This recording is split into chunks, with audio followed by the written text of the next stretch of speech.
नमस्कार good morning. आज August 26 तारिख सोमवार। आज दिन भरी अनेक बड़ गुरुत्वपूर्ण खबर गुड़िक आसी। राशन कार्ड को नहीं आसिला बड़ खबर। सुभद्रा योजना को नहीं मध्य आसिला गुरुत्वपूर्ण सूचना। यह सहित किछि नुआ योजना मध्य राज्य रे लागू करा जिवो। आसंता सेप्टेम्बर मासरे अनेक परिवर्तन हेबाकु जाउछि देश राज्य रे। तेबे आसंतु आज सकाळ आसीथिबा 26टी बड़ खबर उपरे नजर पकाइबा। प्रथम खबर, शिक्षकों को श्रेणी गृह रे मोबाइल मना। राज्यर सरकारी स्कूल गुड़िकरे श्रेणी गृह रे गुणात्मक शिक्षादान प्रति स्कूल और गणशिक्षा विभाग पक्षर गुरुत्व दि जाइछि। तेबे अनेक समय रे श्रेणी गृह रे शिक्षक और शिक्षयित्री माने मोबाइल व्यवहार करुथिबा अभियोग आसिबा परे विभाग पक्षर ए दिगरे कार्यानुष्ठान ग्रहण करा जाइछि। विद्यालय गुड़िकरे श्रेणी गृह को जिबा पूर्वरु समस्त शिक्षक माने प्रधान शिक्षकों निकटरे सेमानकर मोबाइल दाखल करिवे। प्रधान शिक्षकों निकटरे एहार तालिका रहिबो जेउथिरे शिक्षकों मोबाइल दाखल करिवार समय एवं दैनिक केते समय स्कूल रे मोबाइल व्यवहार करुचंती एहार रिपोर्ट उल्लेख करा जिवो। दर्शक बंधु, गत किछि दिन हेबो एही व्यक्ति जणे घरु केउआडे पळाइचंती। जदि कोनोसी सहृदय व्यक्ति एही व्यक्तिंकर ठिकाना पाते तेबे एही नंबर रे जणाइबाकू अनुरोध रहिला। नाम हेउछि मंजुलता राउत, घर हेउछि भुवनेश्वर, बयस हेउछि 80। जदि कौनसी व्यक्ति एही व्यक्तिंकर ठिकाना पाते तेबे एही नंबर रे जणाइबाकू अनुरोध रहिला। परवर्ती खबर, एणिके राशन कार्ड रे मिलिबो आउरी 9 प्रकार जिनिस। राशन कार्डधारी मानक पई बड़ खबर। बड़ घोषणा करिसंती केंद्र सरकार। राशन कार्डधारी राशन कार्ड रे बड़ परिवर्तन करा जाइछि। पूर्वरु राशन कार्डधारी माने मागणारे चाउल पाउथिले, किंतु वर्तमान सरकार नूतन निष्पत्ति अनुसार राशन कार्डधारी मागणा चाउल सहित आउरी 9टी जिनिस मध्य जोगाई दिया जिवो। भारत सरकारंकर मागणा राशन योजना अनुसार देशर 90 कोटी लोक मानक मागणा राशन दिया जाउछि। यह सहित एबे गहम, डाली, चना, चीनी, लुण, सोरिष तेल, अटा, सोयाबीन एवं मसला मध्य मिलिबो। जनतांको स्वास्थ्यर उन्नति आनिबाकू सेमानकर खाद्य पुष्टिकर स्तर वृद्धि करने सरकार एपरी निष्पत्ति नैचंती। परवर्ती खबर, राज्य में व्यापुची बार्ड फ्लू। कुकुड़ा मरा अभियान आरंभ हैला। बार्ड फ्लू व्यापीबा परे पिपिली रे आरंभ करा जाइछि कुकुड़ा मरा अभियान। 47टी फार्मरु मरा जिवो 20,000 रु अधिक कुकुड़ा। बार्ड किलिंग पाई गठन करा जाइछि 12 जणिया टीम। तेबे कुकुड़ा किलिंग को नहीं चाषी मानक भितरे असंतोष देखा देइछि। उपयुक्त क्षतिपूरण न मिलिबा पर्यंत गोटे हेले भी कुकुड़ा मारिबा को दिया जिवो नाही बोली चाषी कहिसंती। सेपटे प्राणी विभाग कहिছে मरा जिबाकु थिबा कुकुड़ा को गणति करा जाई केंद्र एवं राज्य सरकारक गाइडलाइन अनुसार क्षतिपूरण दिया जिवो। परवर्ती खबर, आसंता 17 तारिख रे ओडिशा आसीबे मोदी। पुरी गस्तरे आसी श्रीमंदिर जाई महाप्रभुंक दर्शन करिसंती केंद्र मंत्री धर्मेंद्र प्रधान। धर्मेंद्र प्रधान सहित आईन मंत्री पृथ्वीराज हरिचंदन, पुरी सांसद संबित पात्र, पिपिली विधायक आश्रित पट्टनायक, यह सहित सत्यवादी विधायक ओम प्रकाश मिश्र मध्य श्रीमंदिर जाई महाप्रभुंक दर्शन करिसंती। फेरिबा परे गणमाध्यम को प्रतिक्रिया देई केंद्र मंत्री धर्मेंद्र प्रधान कहिसंती सुभद्रा योजना माध्यम रे ओडिशार महिला मानक सशक्त करा जिवो।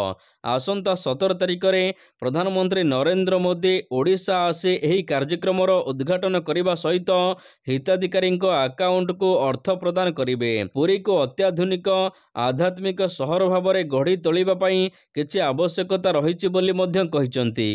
परवर्ती खबर, आरंभ हैला लक्षपति दीदी योजना। गतकाली महाराष्ट्र लक्षपति दीदी योजनार शुभारंभ करिसंती प्रधानमंत्री नरेंद्र मोदी। महाराष्ट्र जलगांव रे लक्षपति दीदी सम्मेलन रे जोगदेई हिताधिकारी महिलांको अकाउंट को 6,000 कोटी टंका पठाइचंती प्रधानमंत्री नरेंद्र मोदी। एही योजना रे लक्ष लक्ष महिला मानक लक्षपति हेबार सौभाग्य देवे मोदी। भारतर नारी शक्ति सबुबले देश और विश्व भविष्यत निर्माण रे बड़ योगदान रहिछि। विकसित भारत गठन रे नारी शक्तिंकर बड़ योगदान रहिछि। 11 लक्ष नुआ लक्षपति दीदींक सहित मोट 48 लक्ष महिलांक अकाउंट को अर्थराशि पठा जाइछि। यह सहित 26 लक्ष महिला 5,000 कोटी टंकार ऋण मध्य प्रदान करा जाइछि। यह द्वारा 2,33,000 स्वयं सहायक गोष्ठी उपकृत हेबे। एबे सुधा 1 कोटी अधिक महिला माने उपकृत होई सारिलेणी। ପରବର୍ତ୍ତୀ ଖବର ହତ୍ୟାକାଣ୍ଡ ପରେ ମୁକୁନ୍ଦ ପ୍ରସାଦରେ ତୁମୁଳ କାଣ୍ଡ। ଖୋର୍ଦ୍ଧା ହତ୍ୟାକାଣ୍ଡ ଘଟଣାରେ ଉତ୍ତେଜନାପୂର୍ଣ୍ଣ ସ୍ଥିତି ଜାରି ରହିଛି। ତେବେ ଏହାକୁ ଦୃଷ୍ଟିରେ ରଖି ମୁକୁନ୍ଦ ପ୍ରସାଦ ମୌଜାରେ ଲାଗୁ କରାଯାଇଛି 163 ଧାରା। ମୁକୁନ୍ଦ ପ୍ରସାଦର 2 ନମ୍ବର 21 ନମ୍ବର 22 ନମ୍ବର ୱାର୍ଡରେ 163 ଲାଗୁ କରାଯାଇଛି। ସେହିପରି 1 ନମ୍ବର ୱାର୍ଡ ଏହା ସହିତ 3 ନମ୍ବର ୱାର୍ଡର କିଛି ଅଞ୍ଚଳରେ ମଧ୍ୟ ଏହାକୁ ଲାଗୁ କରାଯାଇଛି। ତେବେ ଶାନ୍ତି ବଜାୟ ରଖିବାକୁ ଜିଲ୍ଲା ପ୍ରଶାସନ ନିବେଦନ କରିଛି। ସମଗ୍ର ଅଞ୍ଚଳରେ ଏଥିପାଇଁ 3 ପ୍ଲାଟୁନ ପୋଲିସ ଫୋର୍ସ ମୁତୟନ କରାଯାଇଛି। ଶିଳ୍ପାଞ୍ଚଳ ଥାନା ଅନ୍ତର୍ଗତ ଜଟଣୀ ବାଇପାସ୍ ନିକଟରେ ଜଣେ ଯୁବକଙ୍କୁ ଗୋଡ଼ାଇ ହାଣିଥିଲେ ମୃତ ଯୁବକ ମୁକୁନ୍ଦ ପ୍ରସାଦର ମହମ୍ମଦ ସାଜୁ। ଏହାକୁ ନେଇ ମୁକୁନ୍ଦ ପ୍ରସାଦ ଛକରେ ଉତ୍ତେଜନା ପରିସ୍ଥିତି ସୃଷ୍ଟି ହୋଇଛି। ପରବର୍ତ୍ତୀ ଖବର ରତ୍ନ ଭଣ୍ଡାରରେ ଥିବା ସମସ୍ତ ଅଳଙ୍କାରର ଗଣତି କରାଯିବ। ରତ୍ନ ଭଣ୍ଡାରରେ ଥିବା ସମସ୍ତ ରତ୍ନ ଅଳଙ୍କାରର ଗଣତି କରାଯିବ। ରାଜ୍ୟ ସରକାର ନିଶ୍ଚିନ୍ତ ମହାପ୍ରଭୁଙ୍କର ରତ୍ନ ଅଳଙ୍କାର ଗଣତି କରିବେ ବୋଲି କେନ୍ଦ୍ରମନ୍ତ୍ରୀ ଧର୍ମେନ୍ଦ୍ର ପ୍ରଧାନ କହିଛନ୍ତି। ପୁରୀ ଶ୍ରୀମନ୍ଦିରରେ ମହାପ୍ରଭୁଙ୍କ ଦର୍ଶନ କରିବା ସହିତ ସେ ଏଭଳି ମନ୍ତବ୍ୟ ଦେଇଛନ୍ତି। ଗଣମାଧ୍ୟମ ପ୍ରତିନିଧିଙ୍କ ପ୍ରଶ୍ନର ଉତ୍ତର ରଖି ଧର୍ମେନ୍ଦ୍ର କହିଛନ୍ତି, ଓଡ଼ିଶା ସରକାର ନିଶ୍ଚିନ୍ତ ଅଳଙ୍କାର ଗଣତି କରିବେ। ନୂଆ ଗଣତି ସୂଚୀ ଓ ପୁରୁଣା ସୂଚୀର ମେଳକ କରାଯିବ। ସବୁ ଠିକ୍ ଅଛି କି ନାହିଁ ଏହା ସ୍ପଷ୍ଟ ହେବ। ପୂର୍ବରୁ କଥା କୁହାଯାଇଥିଲା। ତେଣୁ ସ୍ଥାନୀୟ ସରକାର ଏନେଇ ଏଆଇସିଙ୍କୁ ଚିଠି ଲେଖିଛନ୍ତି। ଏଆଇସିଙ୍କ ଉଚ୍ଚସ୍ତରୀୟ ଟିମ୍ ଆସି ତଦାରଖ କରିବେ ବୋଲି ସ୍ପଷ୍ଟ କରିଛନ୍ତି ଧର୍ମେନ୍ଦ୍ର। ପରବର୍ତ୍ତୀ ଖବର ଲକ୍ଷ୍ମୀ ବସ୍ ପାଇଁ 27 ତାରିଖରୁ ଧର୍ମଘଟ।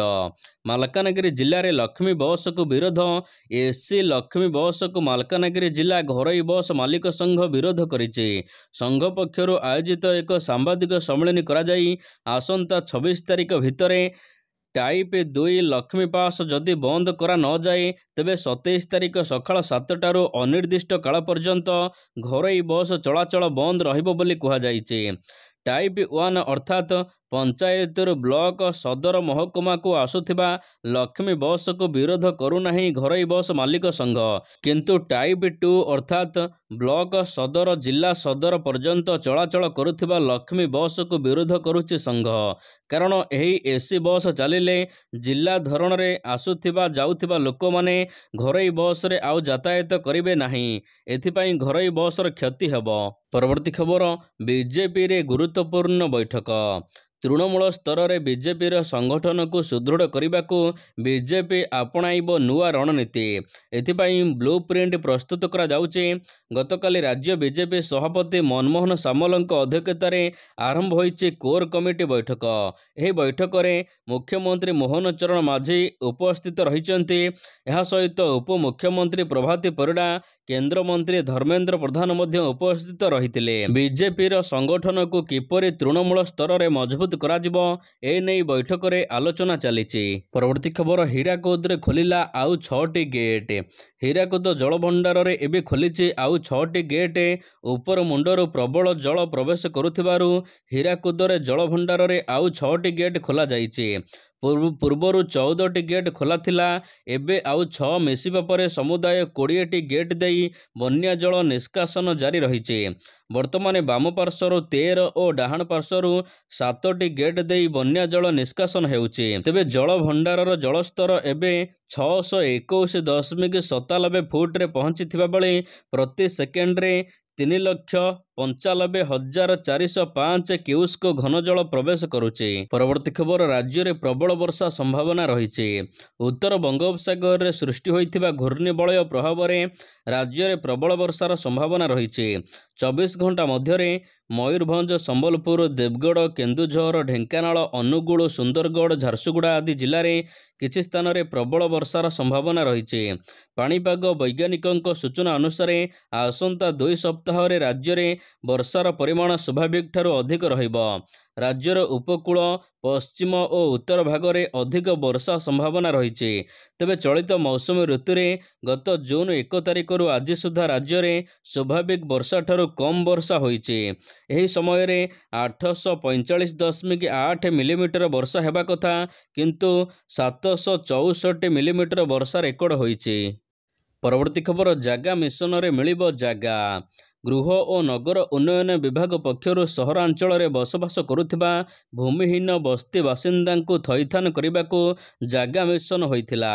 ଏନେଇ ବିଏମ୍ସି ଅଞ୍ଚଳରେ ପ୍ରାୟ 457ଟି ବସ୍ତି ଚିହ୍ନଟ କରାଯାଇ ଡ୍ରୋନ୍ ସର୍ଭେ କରାଯାଇଛି। ଯୋଗ୍ୟ ହିତାଧିକାରୀଙ୍କ ତାଲିକା ପ୍ରକାଶ ପାଇଛି। ଏଥିମଧ୍ୟରେ 60,000 ଲୋକଙ୍କୁ ବର୍ତ୍ତମାନ ସୁଦ୍ଧା ପ୍ରମାଣପତ୍ର ପ୍ରଦାନ କରାଯାଇଛି। ଏହିସବୁ ବସ୍ତି ମଧ୍ୟରୁ 103 ବସ୍ତିର ଲୋକ ଜାଗା ମିଶନରେ ପ୍ରମାଣପତ୍ର ପାଇବାରୁ ବଞ୍ଚିତ ହୋଇଛନ୍ତି।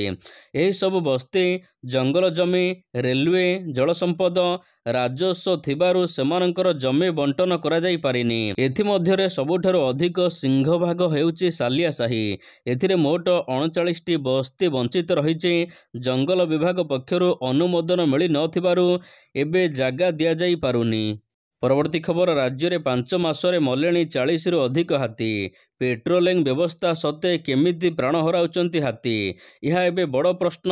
ତେଣୁ SRCF ଓ DFOଙ୍କୁ ଜବାବ ମାଗିଛନ୍ତି PCCF। 5 ମାସ ମଧ୍ୟରେ 40ରୁ ଅଧିକ ହାତୀଙ୍କର ମୃତ୍ୟୁ ହୋଇଛି।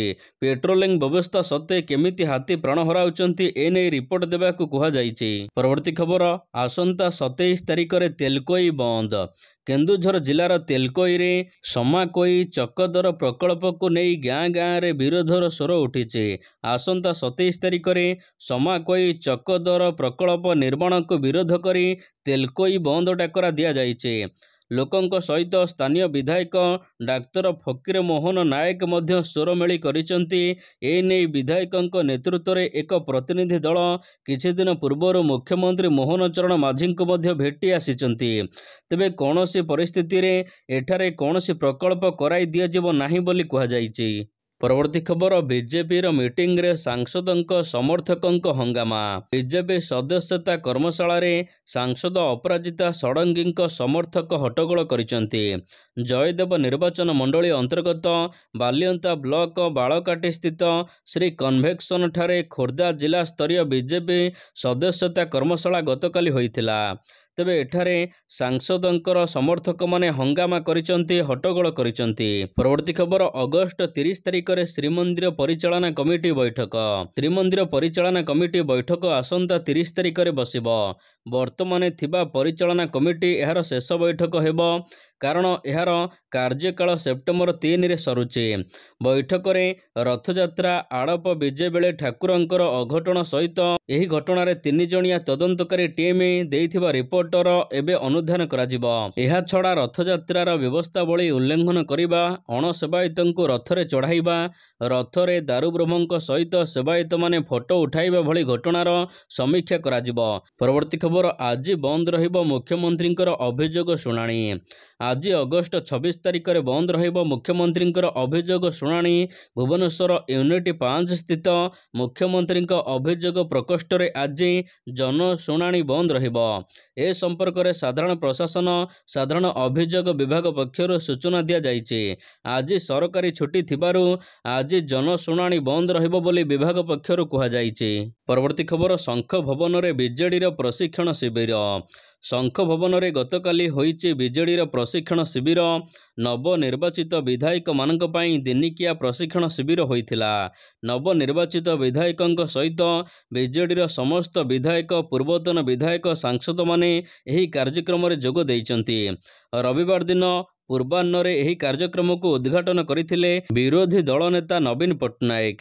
ପରବର୍ତ୍ତୀ ଖବର, ଲଙ୍ଗ କ୍ୟାନ୍ସର ପାଇଁ ବାହାରିଲା ଟିକା।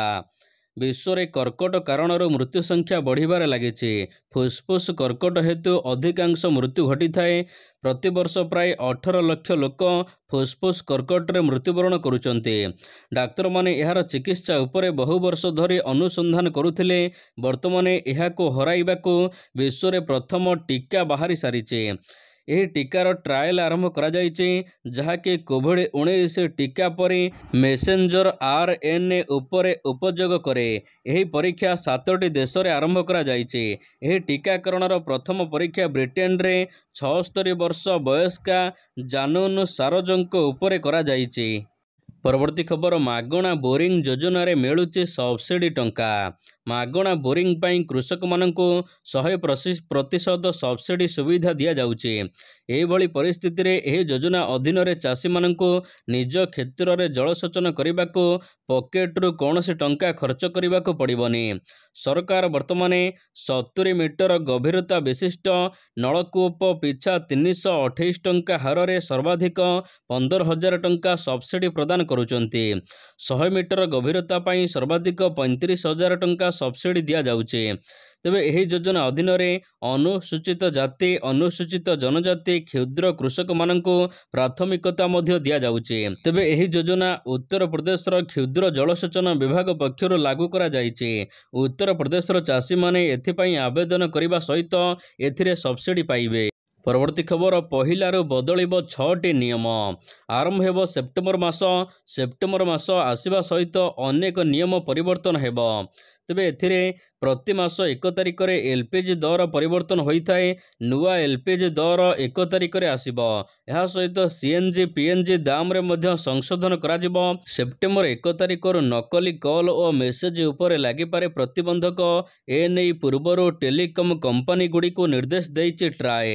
ଏହା ସହିତ ସେପ୍ଟେମ୍ବର 1 ତାରିଖରୁ ୟୁଟିଲିଟି କାରବାର ଉପରେ ରିୱାର୍ଡ ପେମେଣ୍ଟ ଲିମିଟ୍ ସ୍ଥିର କରିବାକୁ HDFC ବ୍ୟାଙ୍କ କହିଛି। ତେବେ ସେପ୍ଟେମ୍ବର ମାସରେ କେନ୍ଦ୍ରୀୟ କର୍ମଚାରୀମାନଙ୍କର ମହଙ୍ଗା ଭତ୍ତା 3% ବୃଦ୍ଧି କରିପାରନ୍ତି ସରକାର। ମାଗଣାରେ ଆଧାର କାର୍ଡ ଅପଡେଟ୍ କରିବାର ଶେଷ ତାରିଖ ମଧ୍ୟ ସେପ୍ଟେମ୍ବର 14 ତାରିଖକୁ ସ୍ଥିର କରାଯାଇଛି। ପରବର୍ତ୍ତୀ ଖବର ବିକଶିତ ଭାରତ ଗଠନ ପାଇଁ କର୍ମକ୍ଷେତ୍ରରେ 40 କୋଟି ମହିଳା ଦରକାର। ଏକ ନୂଆ ରିପୋର୍ଟ ଅନୁସାରେ ଭାରତକୁ ନିଜର ଅର୍ଥନୀତିରେ 14 ଟ୍ରିଲିୟନ ଆମେରିକୀୟ ଡଲାର ଲକ୍ଷ କୋଟି ଟଙ୍କା ଯୋଗ ଦେବା ପାଇଁ କର୍ମକ୍ଷେତ୍ରରେ ଅତିରିକ୍ତ 40 କୋଟି ମହିଳାଙ୍କୁ ଯୋଗଦାନ କରିବାକୁ ପଡ଼ିବ। ଏଥିପାଇଁ ବର୍ତ୍ତମାନ ମହିଳା ସଶକ୍ତିକରଣ ଉପରେ କେନ୍ଦ୍ର ସରକାର ପ୍ରାଥମିକତା ଦେଉଛନ୍ତି। 2047 ବର୍ଷ ସୁଦ୍ଧା 37%ରୁ 70%କୁ 2 ଗୁଣା କରିବାକୁ ପଡ଼ିବ ମହିଳାମାନଙ୍କର ସଂଖ୍ୟା। ପରବର୍ତ୍ତୀ ଖବର ଚନ୍ଦ୍ରରୁ ହିଲିୟମ ଆଣିବ ଚୀନ। କେବଳ ପୃଥିବୀ ନୁହେଁ ବରଂ ମହାକାଶରେ ବି ଅନ୍ୟ ଦେଶ ସହିତ କଡ଼ା ପ୍ରତିଦ୍ୱନ୍ଦ୍ୱିତା କରୁଛି ଚୀନ। ଅନ୍ୟ ଗ୍ରହରୁ ମୂଲ୍ୟବାନ ଖଣିଜ ପଦାର୍ଥ ଆଣିବା ପାଇଁ ଏବେ ଜୋରସୋରରେ କାର୍ଯ୍ୟ ଚାଲିଛି ଚାଇନାର। ଏହି କାର୍ଯ୍ୟକ୍ରମରେ ଚନ୍ଦ୍ରପୃଷ୍ଠରୁ ହିଲିୟମ ଗ୍ୟାସ୍ ଆଣିବା ଲାଗି ଚୀନ ବୈଜ୍ଞାନିକମାନେ ପ୍ରୟାସ କରୁଛନ୍ତି। ଏଥିପାଇଁ ମ୍ୟାଗ୍ନେଟିକ୍ ସ୍ପେସ୍ ଲଞ୍ଚ ଓ ନିର୍ମାଣ ପାଇଁ ପ୍ରସ୍ତୁତି ଚାଲିଛି। ଏହାର ଲଞ୍ଚ ହେଲେ ପ୍ରାୟ 80 ମେଟ୍ରିକ୍ ଟନ୍ ହିଲିୟମ ଅଣାଯାଇପାରିବ ପୃଥିବୀକୁ। ଏହାର ନିର୍ମାଣ କରିବାକୁ 1.5 ଲକ୍ଷ କୋଟି ଟଙ୍କା ଖର୍ଚ୍ଚ କରୁଛି ଚାଇନା। ପରବର୍ତ୍ତୀ ଖବର ଭାରତ କରିବ ଚନ୍ଦ୍ରଯାନ 4ରେ ଉତ୍କ୍ଷେପଣ। ଭାରତ 2027ରେ ଚନ୍ଦ୍ରଯାନ 4ର ଉତ୍କ୍ଷେପଣ କରିବ। ଜାତୀୟ ମହାକାଶ ଦିବସ ଅବସରରେ ଇସ୍ରୋ ମୁଖ୍ୟ AS ସୋମନାଥ ଏନେଇ ଘୋଷଣା କରିଛନ୍ତି। ସେ କହିଛନ୍ତି ଯେ ଚନ୍ଦ୍ରଯାନ 4ର ଡିଜାଇନ ଚୂଡ଼ାନ୍ତ ହୋଇସାରିଛି। କେବଳ ସରକାରଙ୍କ ମଞ୍ଜୁରୀକୁ ଅପେକ୍ଷା କରାଯାଇଛି। 2027ରେ ପୃଥିବୀ ଏବଂ ଚନ୍ଦ୍ରର ସ୍ଥିତି ସମାନ ରହିବ। ଏକ ନିର୍ଦ୍ଦିଷ୍ଟ ସମୟରେ ଉଭୟଙ୍କ ମଧ୍ୟରେ ଦୂରତା ହ୍ରାସ ପାଇବ। ଏଥିପାଇଁ ଚନ୍ଦ୍ରଯାନ 4 ମଧ୍ୟ ପଠାଇବାକୁ ପ୍ରସ୍ତୁତ ହୋଇସାରିଛି ଇସ୍ରୋ। ପରବର୍ତ୍ତୀ ଖବର ପାକିସ୍ତାନ ବିପକ୍ଷରେ ବାଂଲାଦେଶର ଐତିହାସିକ ବିଜୟ। ପାକିସ୍ତାନ ବିପକ୍ଷ ପ୍ରଥମ ଟେଷ୍ଟକୁ ନାଟକୀୟ ଢଙ୍ଗରେ ଜିତି ନେଇ ଇତିହାସ ରଚିଛି ବାଂଲାଦେଶ। ପାକିସ୍ତାନକୁ ଘରୋଇ ପରିବେଶରେ ଧୂଳି ଚଟାଇଛି ବାଂଲାଦେଶ। ତେବେ ଏହା ପାକିସ୍ତାନ ବିପକ୍ଷରେ ବାଂଲାଦେଶର ପ୍ରଥମ ଟେଷ୍ଟ ବିଜୟ। ଏହା ପୂର୍ବରୁ ଦୁଇ ଦଳ 15 ଥର ଟେଷ୍ଟ ମ୍ୟାଚରେ ମୁହାଁମୁହିଁ ହୋଇଥିଲା ବେଳେ ସବୁଥର ପାକିସ୍ତାନ ଜିତୁଥିଲା।